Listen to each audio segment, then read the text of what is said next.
Hi, this is Lada from Astrolada.com, and today I'm here with one of my favorite astrologers, Kesenya from Australia. Hi! Hello, and happy Halloween week and Day of the Dead and all of that. Thank you so much. And you have such a fantastic topic for us today. And so many people are interested in that. Will I marry again? Yes. I felt that after our wonderful talk in April about being single, I had a lot of people contact me wanting to know, well, can you see, is somebody going to come into my life? And I thought, well, this is a great topic now to address. Will we marry again? Will I find somebody again?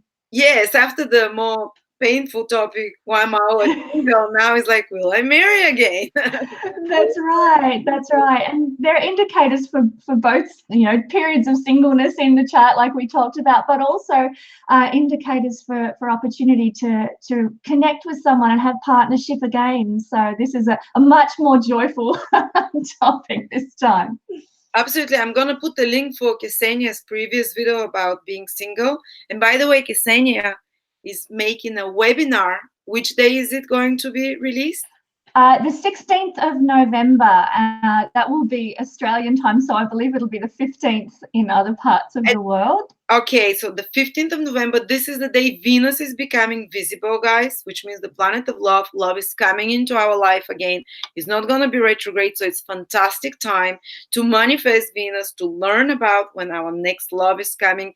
And Kesenia will teach in that webinar in depth how to see in the chart and how to predict when the next life partner is coming. And she'll give examples from someone like Elizabeth, Elizabeth Taylor, that's right. Yeah, I mean, she was a notorious. She was a wonderful actress, and she had 8 marriages. So we're going to look at a number of things in the webinar, Lada. We're going to explore what our needs are in relationships, just to start with, because knowing our needs according to our astrological chart then helps us to look for someone or find someone who can fulfill those needs, and instead of just winding up with anybody. So that's an important starting point, to look at what we need in relationships. And then we're going to look at, well, what is a committed partnership? What is that, and according to astrology? What does that look like as well? So we'll explore that topic. And then we're going to get on to, well, how do you see your many life partners, let's say 8 in Elizabeth Taylor's case. We're going to look at how we see them in the chart, and so we can actually ascertain things like where we might actually meet them, what they might be like, what their character might be like, will they be good people, those sorts of things. We can ascertain so much about potential future life partners from looking at our chart in a certain way. So we'll go into that as well. Teach that, how for people to see this? You're going to teach it in the webinar? Yes, I am. Yeah, that's part of the webinar too. And so. Is it part of the webinar timing? How to see? No, well, I do touch a little bit on that towards the end of I will go into that at the end of the webinar. But the main thing is, do you have indicators in your chart that you will marry or connect in a committed partnership more than once in your life? So we're going to look at the indicators. We're going to look at your needs. We're going to look at how to see future partners and where you might meet them. And then towards the end, I'll get on to sort of timing indicators. But as you would well be aware, it's quite an extensive topic in itself to look at when your partner will come into your life. So we'll touch on that a little bit. Yes, but no new webinar. There will be, I think we'll end up doing a follow-up webinar which looks more at timing and when they come in. But you need to know all this other stuff first. Whether you can have another partner, or if you at all. That's right. So you know where to look when you're looking for the trigger points and the timing points. But we will go into that a little bit. For women or for men as well? Both, yeah, men and women, yeah. We'll be looking at both indicators for men and women, yeah. And it's basically, I think we're gonna do it on Premiere Live. And everyone will get a recording, but means premiere that Kesenya will also, everyone can chat if you're there live for the premiere on the 15th of November. And Kesenya will be able to be answering questions as she goes on the chat. And also it means that if you order now, early bird, you get a discount of 30%, $29 only. Just go get your seat, guys. This is an amazing topic. I want to know about it. I don't want to get married anymore. But me and Kesenia both know we both had previous marriages. That's right. We want to know, well, is there something else for us? And obviously that's worked out well for you, Lada. Oh, with Rahu in the 7th house. Yeah, it was always going to be that way. You're bound to have more than one marriage, basically. Absolutely, yeah. And look, I don't want to go into all the indicators right now, but there are a number of them that can indicate many life partners. So, which is good, great for us single men and women to know that we can carry a few different opportunities for multiple committed partnerships. I thought, Lada, it might be really nice if we had a bit of a look at one of the indicators, seeing as it's Halloween week and Day of the Dead and Samhain and all those wonderful things. If we looked perhaps at karmic indicators for people, they might be interested to know this week, what the karmic indicators from past lives mean in terms of relationship needs in this lifetime. Should we go down that road? And I love Kesenya because we studied with with the same teacher, but she also has other sources of astrology like shamanic astrology. She gave me a fantastic book on that, and she has a much different look than and I always learn so many interesting things from her when we talk. And she has this more spiritual and shamanic astrology plus the traditional Vedic ones and other schools. She studies all the time. That's why I love her. She's like voracious and insatiable like me. And I started studying astrology because I wanted to know if I'll ever have a happy relationship. So, maybe that's why you have to be single so you can dive into astrology so much to find out research. Oh, I fully agree, Lada. In fact, that's how I got into astrology, or part of the reason. I think it was always in the background for me. But when my relationship ended, it was, well, I wanted answers. I wanted to know why this had happened. I thought I'd done everything right. I thought I'd, been a good wife and, led as good a life as I could. So why were these bad things happening to me? And I found so many answers in astrology. It's profound like that. It really is like the language of the heavens speaking to us. There's so much that we can learn. And like you said, I am insatiable. And that's what I love about your channel, is that there's just always more information, people sharing things and new insights all the time. So I'm really privileged to be one of the people who's sharing those insights with others. Thank you. To bring a very different stream of knowledge into this. Yeah. Well, I love evolutionary astrology. Actually, I've done a lot of reading about that. It's a Western stream of astrology. And what I'll go through in a minute is some teaching by a wonderful man, Stephen Forrest, who many of your viewers have probably heard of. And he's a really, he gave me my foundation actually in astrology before I discovered your channel. And he's a really wonderful teacher. So he goes into, the premise of evolutionary astrology is that every planet we're born with a birth chart, and we're not going to be stuck stagnant in that birth chart for our whole life long. We are evolving, as the name suggests, into our future life birth chart. So the idea is that reincarnation with this evolutionary astrology is a thing, and that we reincarnate in a next lifetime and a next lifetime and next lifetime, but we are evolving through the one we're in now to take on the nature of, at the end of our life, get ready for stepping into our new lifetime. And that being the case, the relationship planets like Mars and like Venus, even the moon, show us what our relationship evolution this lifetime actually looks like. So we're going to explore a lot of those things, and I'll probably touch on the Venus side of things now, if that's if you're helpful. born in this lifetime with Venus Saturn, which is very karmic, which means like some pain that happened to you in a relationship, and you usually repeat it in the first part of life. You play again this pain role of love, this excruciating. You, through consciousness, can transform it, that by some certain part in your life, maybe a bit wiser, it can start acting out like you have Venus trine Saturn, not Venus square Saturn.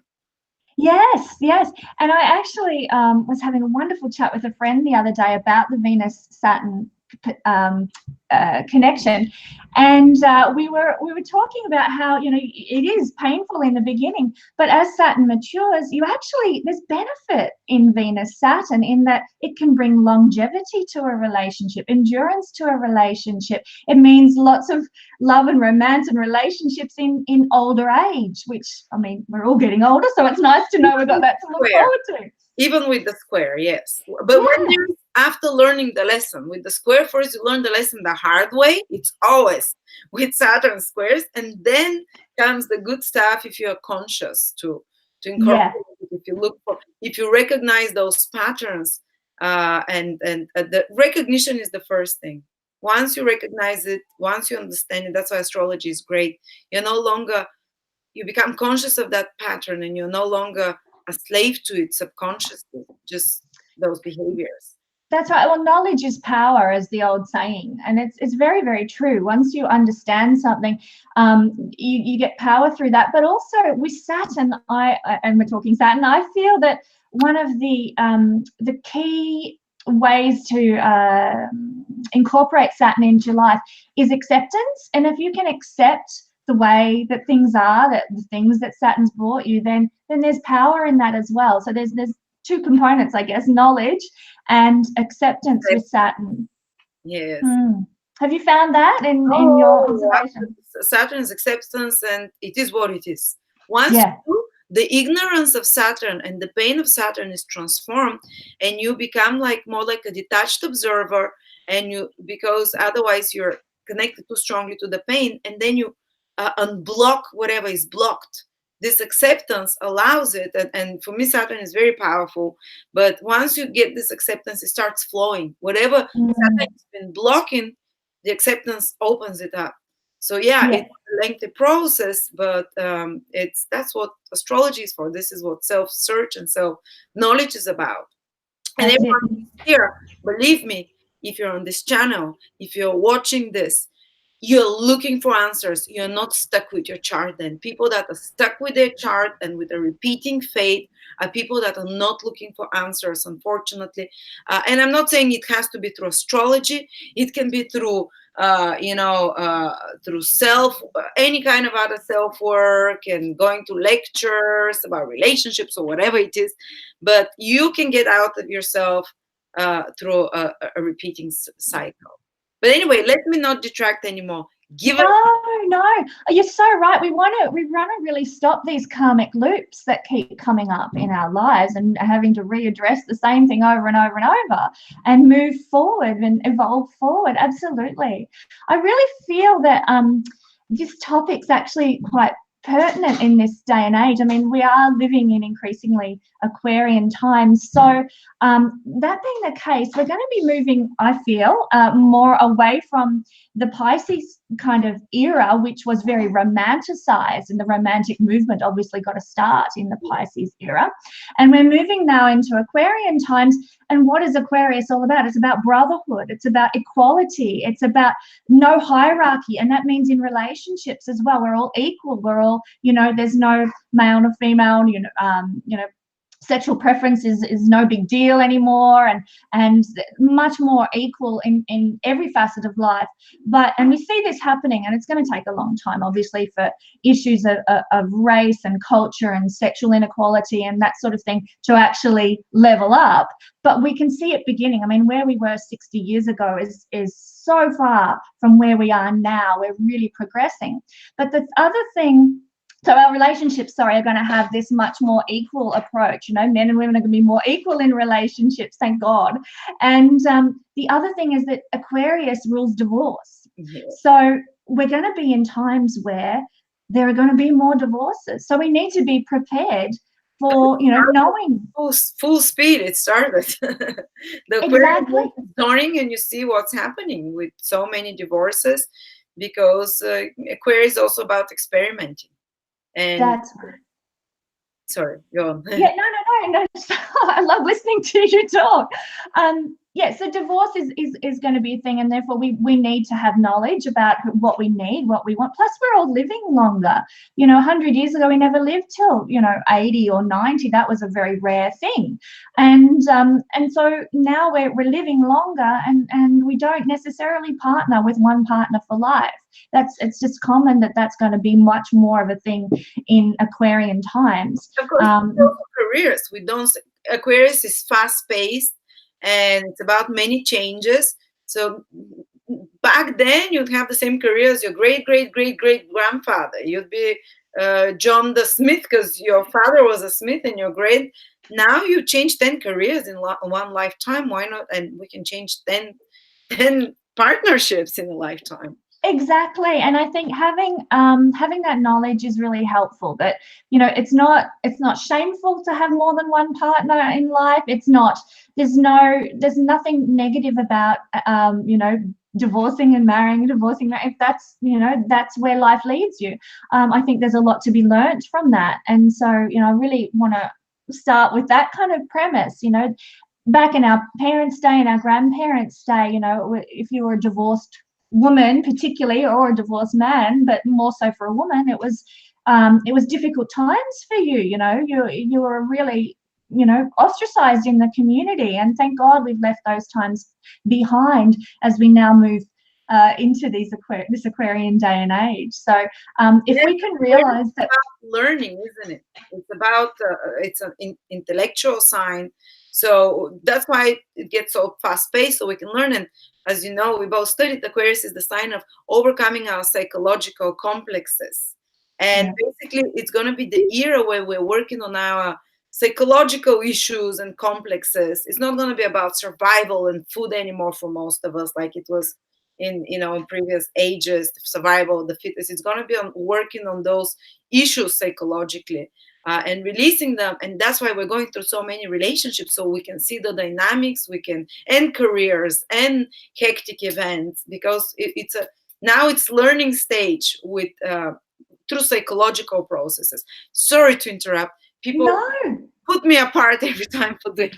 Oh, interrupt all you want. I love it. I love hearing what your insights are, Lada. Yeah, but it's also Aquarius is detachment as well, so we're going to be a bit more detached about these things too. So, you know, we're interesting times. I love seeing how it's unfolding in my lifetime. So even if you have divorces and many careers, actually you're very in touch with the cosmic timing, and you're very much moving with the cosmic influences, you know. Yeah, exactly. And you know, much more inventions, and we've seen that over the last 60 years. I mean, look at all the stuff that's been invented. It's incredible. Inventions, visionary, you know, all about humanity and uplifting humanity. And it's a great era to be in, and to be watching it sort of be birthed, I guess, coming out of that Pisces age. It's a very amazing time to be alive, really. But we might, if it's okay, go into that, the idea of evolution with our relationship planet Venus, if that's all right. If we're people are probably here to listen to that the most. Well, I'd love to talk ages and various unfoldings that we see happening around us with you all day, Lada. Maybe we could do another webinar on that at some stage. Oh yeah. But I thought, as I mentioned before, evolutionary astrology looks at each planet and what that planet represents as a whole. So, you know, Mars is sexuality and desire and passion, and Mercury, intellect and learning, and so on. And of course, Venus is love and relationship. And we look at that from an evolutionary. There's my daughter in the background moving. Hello. She's a sweetheart. She's getting ready for school and getting herself off to school this morning, which is terrific. It does happen, Lada. Eventually your kids will be very self-sufficient too. And I can even wear makeup like you and look pretty dressed. And you always look with pajamas underneath below there. I've got my slippers on too, so Come on, look at that. Oh, gorgeous. Okay, let's make it professional again. Yeah, back to the serious stuff. Okay.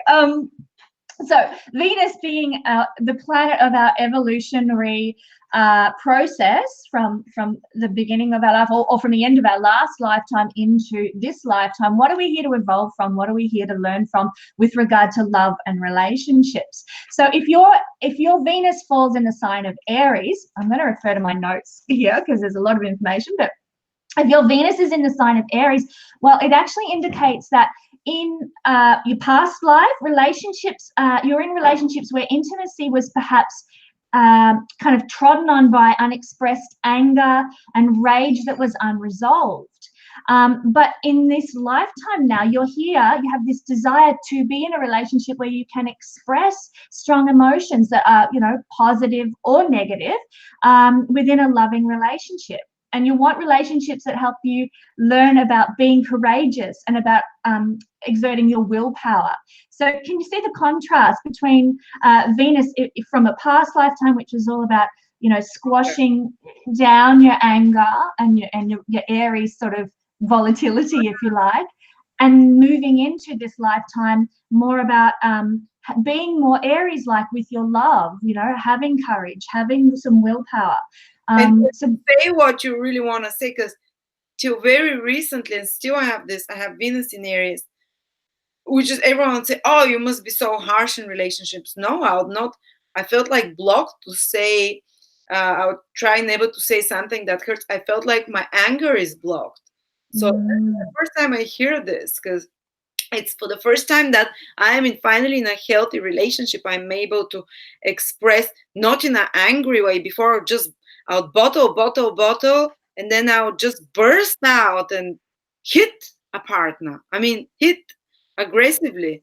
And now for the first time, I'm able to assert myself, but in a calm way and without bottling it for too long. But there is a problem with anger with me, with relationship, that I totally understand what you mean, and I've never seen.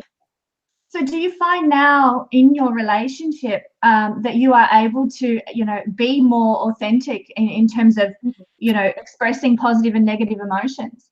Yes. I still have a problem. I'm still like always more positive, but I'm learning to do it without suppressing or bursting out an aggression, because this is an issue for me, and or mostly suppressing usually. So it's part of your evolutionary journey with relationships then. Yes, and now I like that I'm becoming initiative in relationship, because I never had that before. And now I initiated everything, even with my husband, and it's the only relationship that I initiated was this one, and it worked out the best. Before I would wait to be chased, which is not Venus in Aries, and before I would be afraid to chase or show my feeling. And now I'm the active, dynamic force in the relationship, and I feel more feminine because of that, which is weird. I feel it's beautiful. Happy as a woman because of that, because this Venus in Aries needs to do that to feel happier. Absolutely. Oh, that's really beautiful, actually, Lara. I love seeing how astrology actually really works out, and this part of your evolutionary journey, by the time you're done with this lifetime, will be having really embodied and embraced that Venus in Aries with relationships. I'll be like Tarzan, meet Tarzan. I love it. Oh, okay. So we'll move on and look at Taurus. Now, in past life incarnations, or if you're not a believer in reincarnation, then perhaps early relationships or early lifetime experiences of relationships. With Taurus, the indicator here is that you would have had very stiff or rigid type relationships, maybe where sexual contact was even unwanted. And with the evolution of this Venus relationship planet in Taurus is that you want to create long-term bonds. I'm going to read this. Long-term bonds between a couple where there is a calm, easy, straightforward connection, and your sex life just flows naturally and easily, like Taurus, which is calm, which is straightforward, which is natural. So moving, very sensual, yes, tactile relationship and expression of love. That's right. That's right. So moving from the opposite of that, which was the rigidity and unwanted sexual contact, into something that's much more beautiful and much more natural. So it's a beautiful evolutionary journey to be on, but coming from a rather painful place when you're having sexual contact that you don't actually want. Your husband's always wanting a quickie or whatever, and you're like, oh, I'm just too tired, I'm not interested. So those sorts of dynamics, and you're moving to a much more engaged place, really, with Taurus Venus in Taurus. The position of Venus, according to evolutionary astrology, means whatever sign it is not that you're born with those qualities in your relationships. Actually, it means you liked exactly the positive qualities in past lifetimes of this sign, and in this lifetime you're born so you can learn those positive expression of quality. And like Western astrology says, Venus in Aries, like you don't have good relationships because Venus is in detriment day. It says, this evolutionary astrology says, no, you're here to learn assertion in relationships, to take and to express, not to suppress what you're. Okay, perfect. I love it.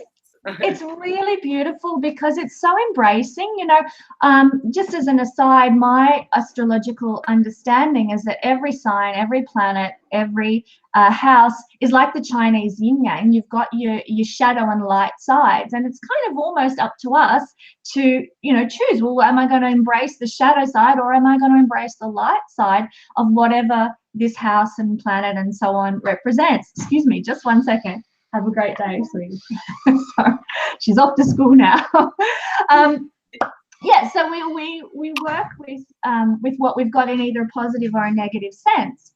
And yeah, like you say, we it doesn't mean that things are easy for us all the time, or negative for us all the time. We get to work with both those energies. So and the idea, and I think it's kind of pertinent that we're talking about this during a week where the focus is celebrating the souls of loved ones who have passed, through Halloween and Day of the Dead and so on.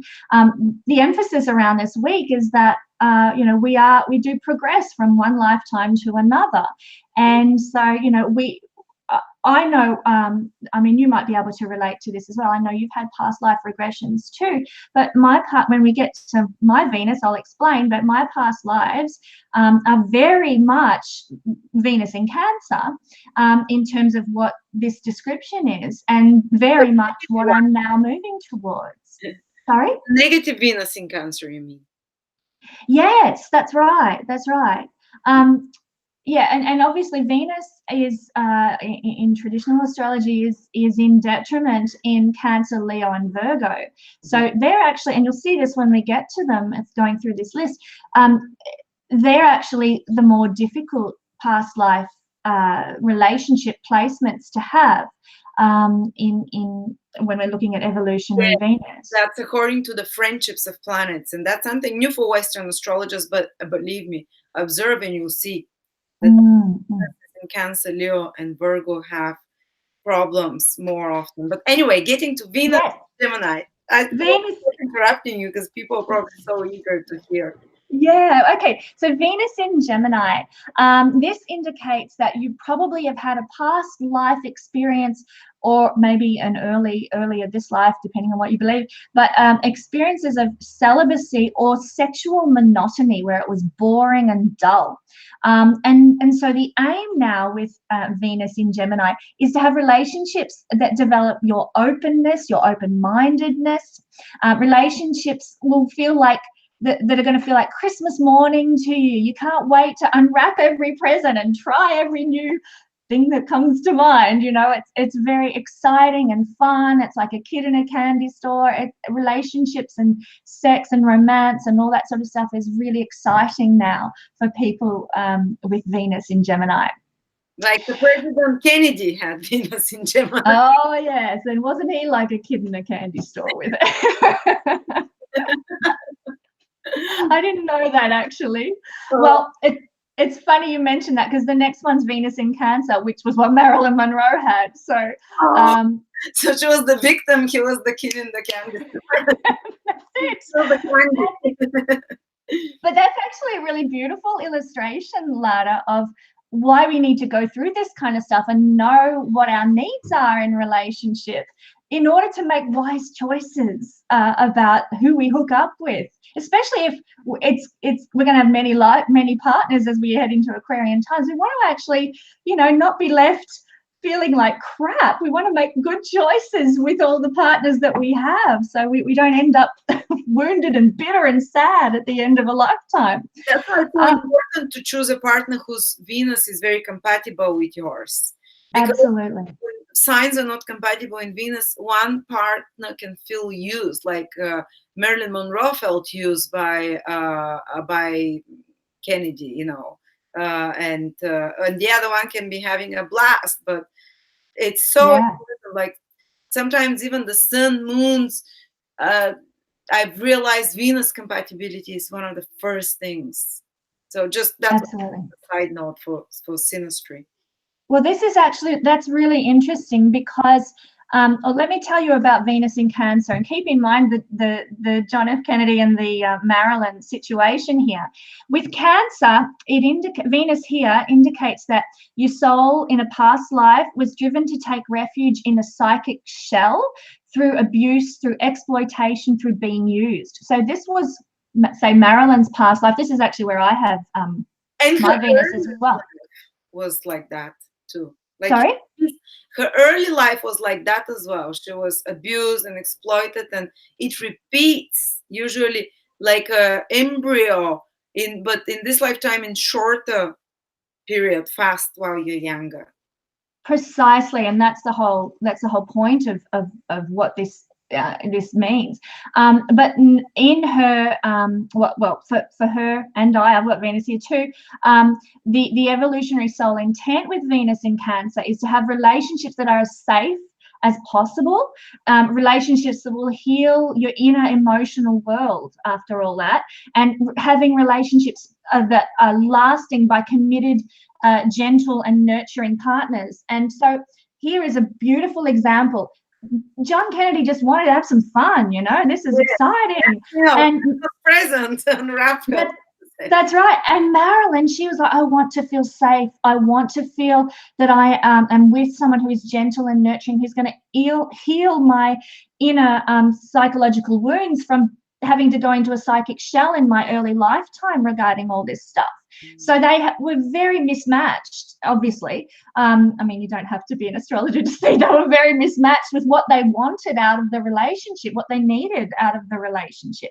So it's really important to know our Venus and to know what our needs in relationship actually are. And look, I will vouch for this. This is when I look for partnership myself.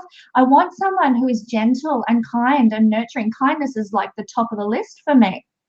I want someone that, can not that I'm looking for someone to heal me. That's not the case, but I want to feel safe in a partnership, like that they're not going to go off and have many other flings, So this is the nature of Venus in Cancer, and I'm just so glad that we talked about John Kennedy and Marilyn Monroe. It's just the best illustration. Yay! It's funny how it's aligned. Yeah, perfect. So, as I said, Cancer, Leo, and Virgo are the difficult placements that indicate a lot of trauma relationally in past lives, and obviously, like with Marilyn, in early life as well. So it can be either. But just to clarify there, my early life was wonderful, you know, with regard to relationships. Well, I didn't have any, so like love relationships, but my family life and all that was beautiful. So it's more a past life resonance that I'm carrying now with that Venus in Cancer.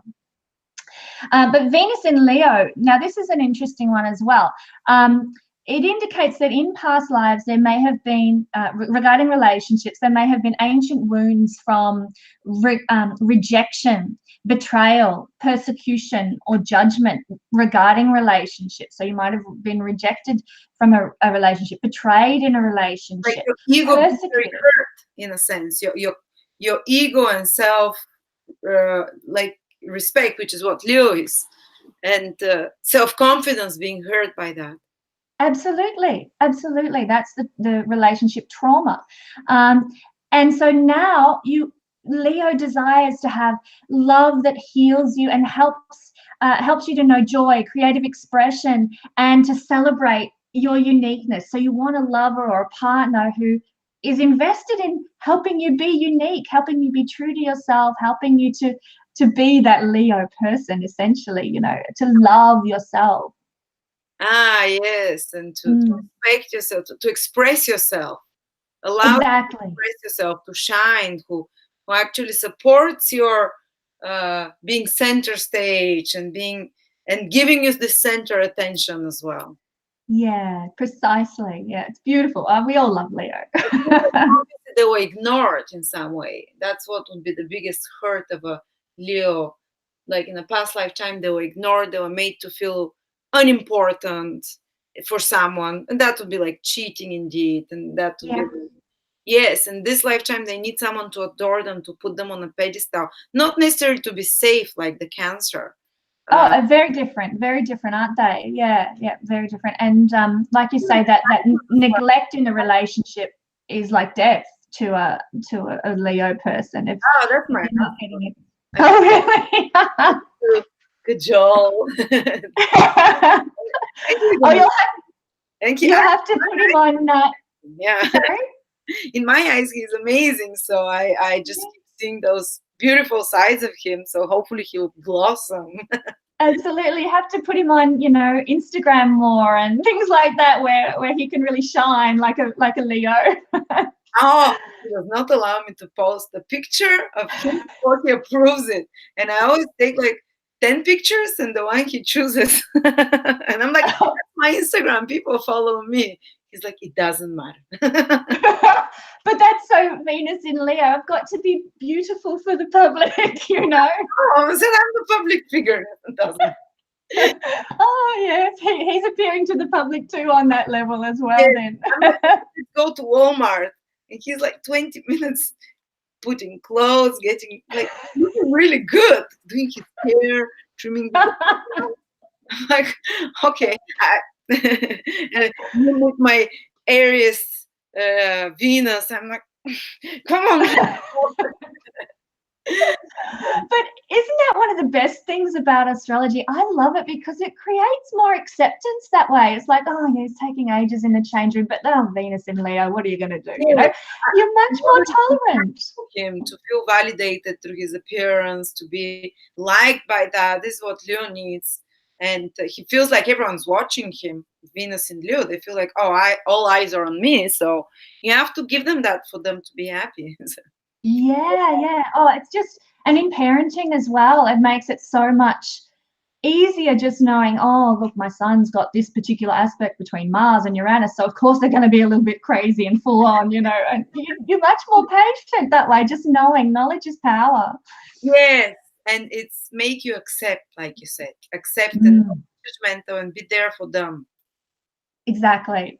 But I bet everybody in Virgo is itching, with Venus in Virgo, is itching to know about them. So for Venus in Virgo people, again, another difficult placement for Venus to be in. But it indicates sort of past life or early life, this lifetime relational experiences where there was perhaps a feeling of being enslaved within a relationship, that you were doing all the work and you were just treated, you know, maybe in a past life it was I mean, this probably happened to a lot of people in past lives where, you know, a woman was a commodity that was married off, you know, in exchange for some cows or something. And then you were actually pretty much a domestic slave or servant for some guy. And that's been the case for many thousands of years in a lot of cultures. So very much that Virgo kind of feeling of entrapment and servant enslavement regarding relationships and marriage with Virgo. Inferiority complex, you're not good enough for the partner, and you're... Yeah, that too. Yeah. Absolutely. So now with Venus in Virgo, like the relationship soul intent is it, I'll just read it. Sorry, is a desire for partnerships where both parties want to grow and work together through mutual care of one another. So there's much more equality that's desired now. You know, you want to actually be in a relationship where you're both keen to grow, where you're both keen to work together. And when I say work together, I don't mean like you both go and work in the same job or something, but you've got a similar goal for what you want to achieve in life. You know, it could be anything. You might decide you want to volunteer every Saturday morning together with a partner at a soup kitchen or something, and that's how you work together and collaborate together. So there's much more equality rather than one person being the servant kind of thing. You're both in it together. You're both doing relationship really united as one, which is quite beautiful. Pardon me. Yeah. Because Venus in Virgo is so critical towards the appearance. I mean, like, what's her name? Kardashian. Kim Kardashian has Venus in Virgo, and she's so, you know, she's always like looks perfect and criticizes her sisters about how... I don't watch the Kardashians. I just no, of course not. And I was like, oh, she was criticizing them for how they were dressed, and I'm like, if the whole world knows you, why do you care? You know, like, and they say, people say you look silly, no. And they worry a lot about, because they feel they're being measured for their beauty, about the outer appearances, about the size of their waist, the height, the you know, this Virgo is always feels like they're going to be judged on their appearance a lot, and on practical considerations, like a checklist in some ways. I wonder how this can be corrected in this lifetime. Acceptance, perhaps, again, you know, learning to accept who we are and not be so self-critical, perhaps. Yeah. But we'll see if Kim progresses down that evolutionary road with her Venus in Virgo.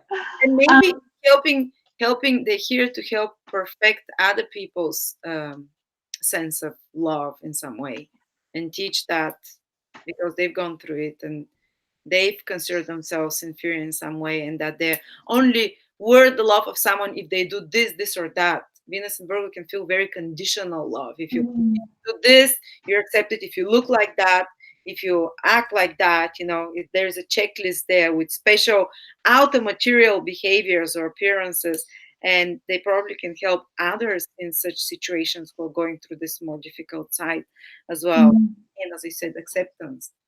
Yeah. Is she, now this is showing my extreme ignorance about the Kardashians, is she the one married to Kanye West? Have I got that right? And there is another of the sisters that has Venus in Virgo, and there's a trend there with this Venus in Virgo. They always look perfected, and even the one that's with Venus in Virgo, she has an empire on makeup. She's the richest woman in the States because of that, at 19 or 20 years old. That's why I was checking their charts, and she has Venus in Virgo, again, the standard of perfection about makeup and appearance and making it look, you know. That's commission as well to help with. Sorry? Maybe that's commission to help perfect others' appearances. Maybe. Well, we'll see. She's only young, so she's still working through all that, isn't she? Yes, I think she still has a lot to work through. Is that the Jenner girl? I don't know their names. It was very Neither do I. Obviously, I don't know either. All right, so Venus in Libra.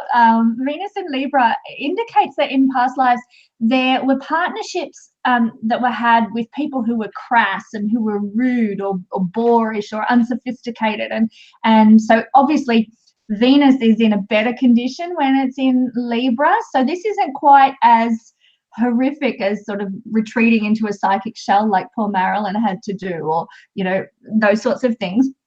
So when Venus is in Libra, the past life indicators here are much gentler, so to speak.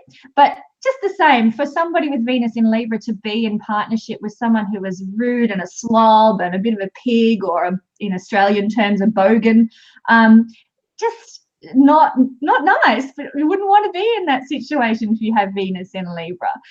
So now the evolutionary intent with Venus in Libra is to have partnerships that relate in sophisticated, courteous and romantic ways with lots of empathy towards one another. I was actually dating a guy earlier this year who has his Venus in Libra, and he was very much that way. He wanted to be romantic and be sophisticated and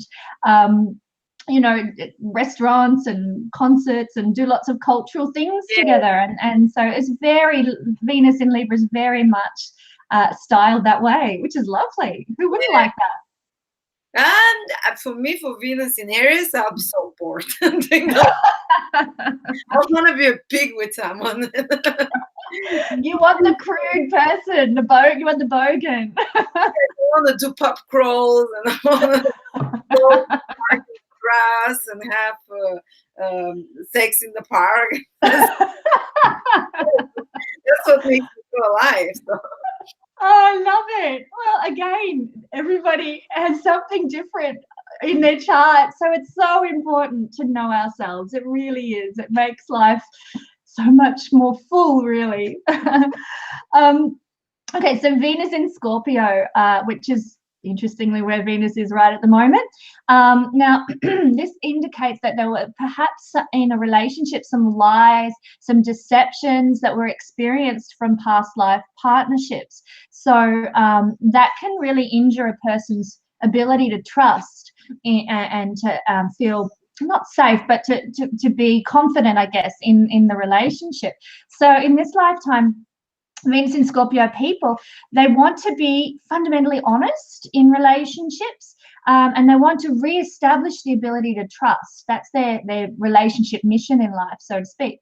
They want to be able to be, and this is such a Scorpio word, to be able to be naked in every sense of the word with the partner. So naked physically, but also naked on a soul level, to be able to reveal themselves and be seen and accepted. Yes. They have the biggest thing that you said, big trust issues. I've seen it over and over.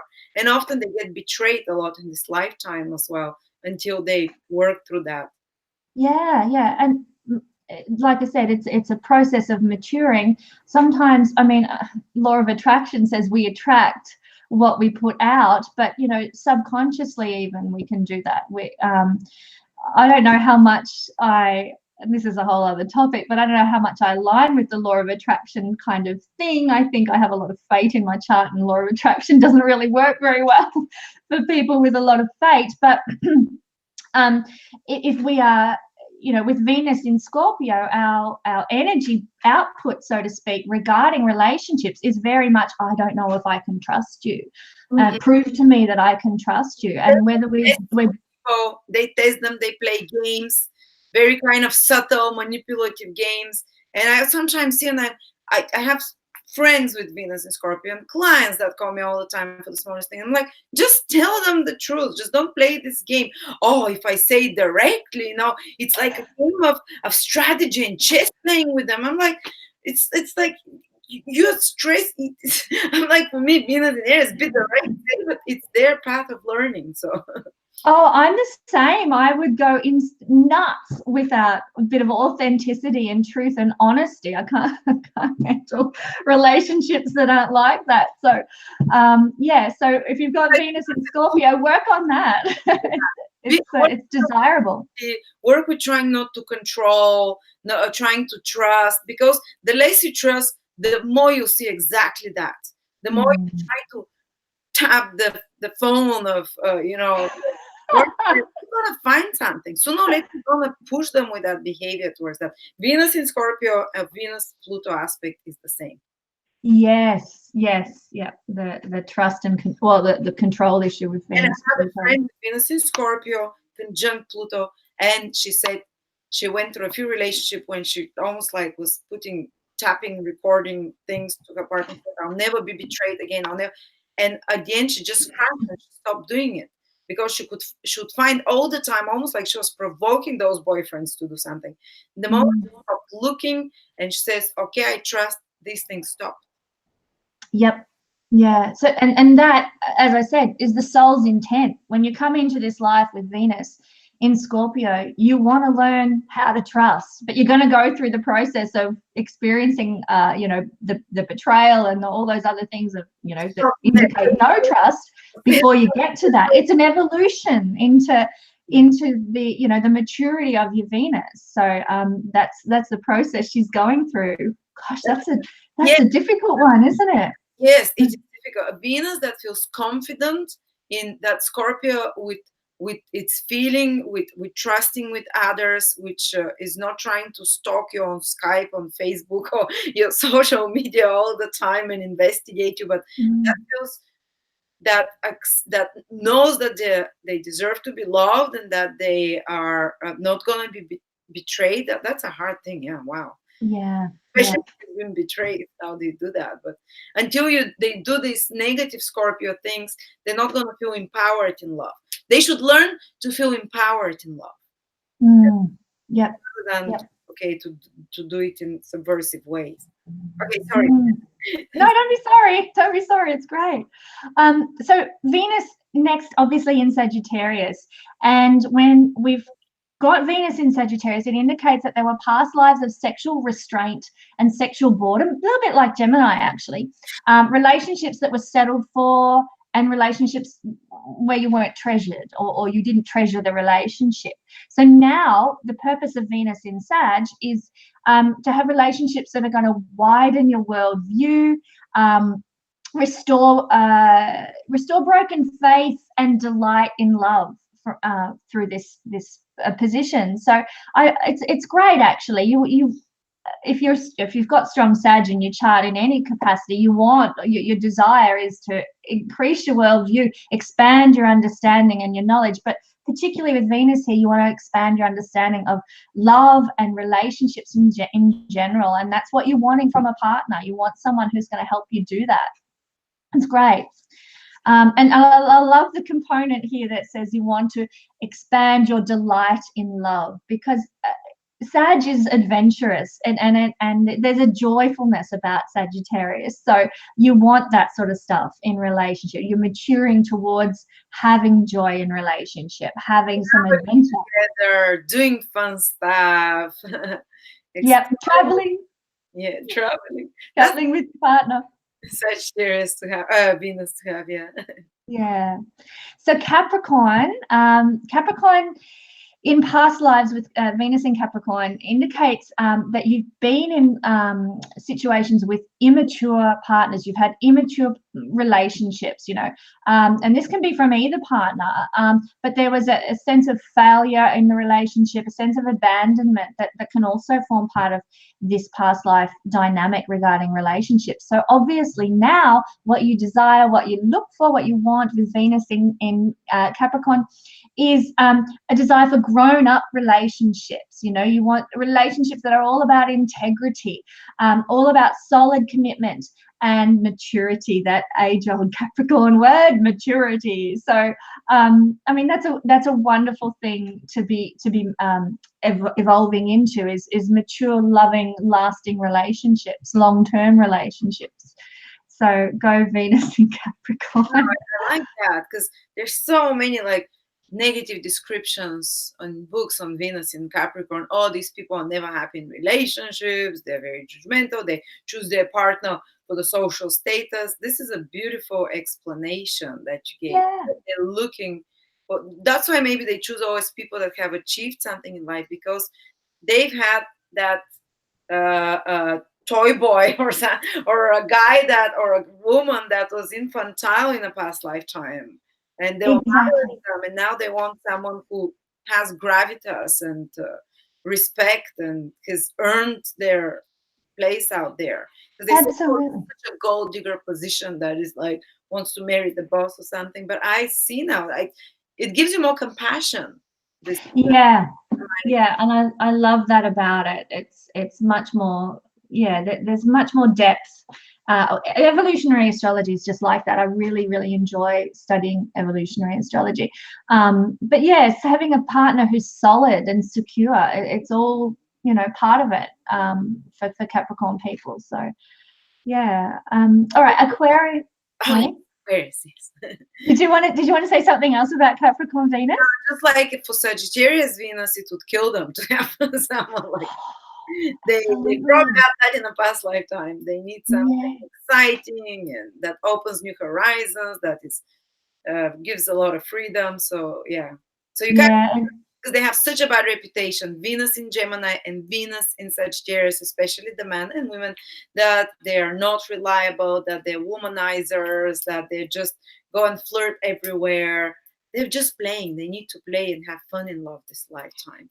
So if you're not the partner who can do that, don't stay with such a person. Don't kill their joy. Exactly, exactly. They're on their own soul journey to, you know, go through this Venus evolution process for themselves. And you just hit the nail on the head, Lada. This is where it's at. There's got to be more acceptance of who our partners are, but also a realization, and I've said this a couple of times in this talk, of what our needs are in partnership. Like, you know, if you have Venus in Capricorn and you hook up with someone, some guy who's got Venus in Gemini, well, hello, it's going to be difficult, and you've got to expect it's going to be a challenge there. So knowledge is power. Again, for I think that's the 10th time I said that Yeah, in this talk. yeah, absolutely. And if you're already in such a relationship and you still love the partner, compassion by listening to this and understanding it. And if you still think you're not satisfied and your needs, it's killing a part of you, then you need to find a partner you're compatible Venus wise with them. Venus. Yep. Okay, Aquarius. Okay. Aquarius. So in past lifetime, this is actually really interesting, Venus in Aquarius ones. There's feelings of having been sexually used but never seen and valued with Venus in Aquarius.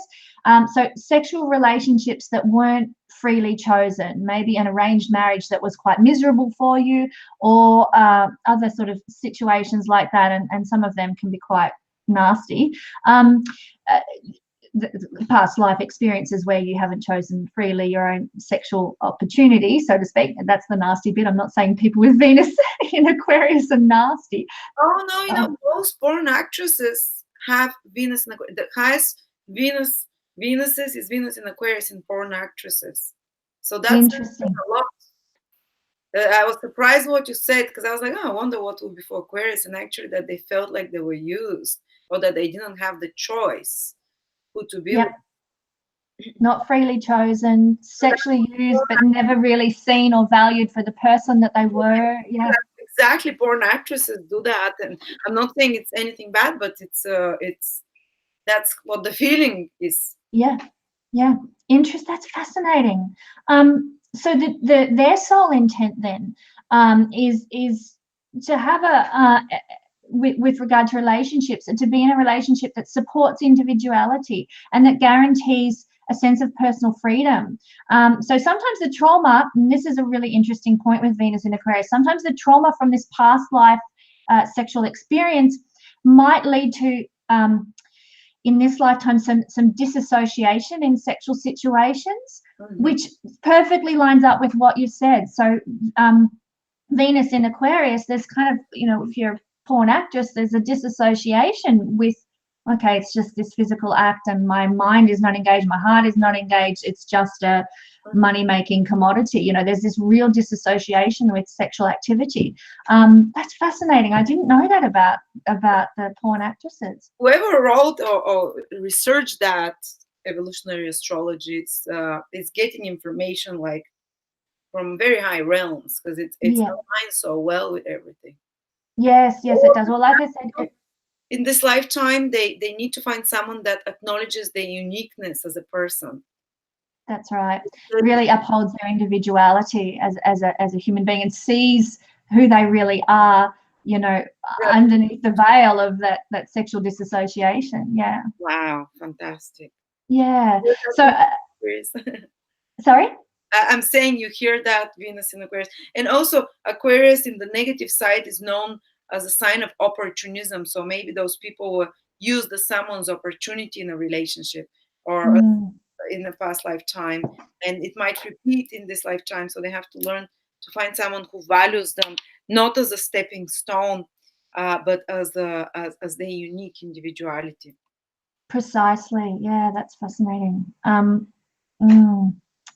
I'm really quite astounded by that. Not astounded, but quite moved by that. That's very powerful to know that. Okay, last one. Pisces, Venus in Pisces. Well, with Venus in Pisces, the indicator for past lives here is that there may have been some sort of monastic celibacy, obviously, becoming a monk or a nun or something, or that there's a few different options here with Pisces that can indicate the past life connection. So monastic celibacy, wounding from some sort of incredible loss or incredible bereavement. It would be interesting to see how many, war widows might have Venus in Pisces, that sort of thing, that bereavement of someone lost in tragic circumstances. Or the final thing with Venus in Pisces is partners that may have believed that sex was only for procreation, only, this is past life stuff where, you only had sex to make a baby. So any of those options indicates, Venus in Pisces type past lives. And so now the intent here in this lifetime is to develop, for a Pisces person to develop bonds that are a beautiful expression of the soul combined with sexual expression. So very spiritual side to sex with Venus in Pisces. Now, I don't know if you've observed this, Lada, but I've found that Scorpio is considered to be the sexy sign and really sexy people and stuff. But I found that Scorpio people will have or pursue sex in order to have a spiritual connection with the divine, whereas Pisces people, I feel, tend to want the spiritual connection with someone in order to have sex with them. They want to feel that soul connection, so that when they have the physical act, it's more than just a physical act. They need the soul connection first. It's kind of reversed for Scorpio and Pisces. You put it very well. While Scorpios, they get the Scorpio Venus, the sexual attraction first, and through it they can experience this higher spiritual. For Pisces, it starts with this. Absolutely, yeah. Yeah, so interesting. But yeah, Venus in Pisces is very, very very interesting one, particularly the monastic celibacy one. And now that they want that a soul connection, I think that's quite interesting. And certainly, if anybody, anyone in your viewers has had a regression and seen any of these things playing out for them, then put it in the comments and share. We all learn so much from each other, and it's wonderful to see astrology verified through our own personal experiences. But yeah, this list, and you mentioned before someone channeling some divine knowledge. It's, as I said, this is the work of Stephen Forrest. These are his ideas. I'm not going to claim credit for that, but he's one of my teachers and very, very insightful, beautiful man. So all kudos to him with what he's teaching in the world at the moment. Thank you so much. This is you presented it so easy to understand and so impactful, and I'm so looking forward to this webinar. You can watch it on the premiere live on the 15th. After that, the recording, but you can buy it anytime you want. But it's 30% off till the 15th, and you can have a reading with Kesenya from astrolada.com. I'm putting a link below, and you can also follow her weekly videos. She makes weekly predictions for each of the 12 signs, and they're becoming more and more loved and popular because she's so knowledgeable, and I love how she combines a few different astrological traditions. I absolutely love that. It's not some astrologers just repeat the same thing over and over, and but you combine different, keep studying. That is the sign of a fantastic astrologer who never stops learning. But Thank you. so looking forward to that webinar. Will I marry again? To see if it's indicated in the chart, and thank you, Lada. I'm really excited about the webinar. I've put a lot of time into researching it, so I'm looking forward to connecting with people on the 15th and looking at that. Thank you for the opportunity too. Thank you. Well, we'll catch up together again soon to do another interview, because you wanted to speak about the Dara Karaka, planet that indicates your relationships. And yes, I do go into that a little bit in the webinar. We'll go into that as well, but not as extensively as Ernst would do. I might just clarify that it's an important component in relationships, and obviously, if we're looking for triggers in our future predictions of when someone's going to come into our life, the Dara Karaka is going to be an important influence in that. But I just do need to clarify, if you want really nitty gritty about Dara Karaka, it's Ernst that you need to follow up on. Knowing the planet that is your relationship planet, which is, we'll call it the Dara Karaka. It's a Vedic term, let's say the relationship planet. Just watching some important transit or eclipse on it, I met my husband on an eclipse on my relationship planet. So this works. It works like a clock. So it's, and usually when there are a few other things happening, this is the timing, but we'll get to that as well. Thank you so much. I'll have to reward you a few times and think about this evolutionary.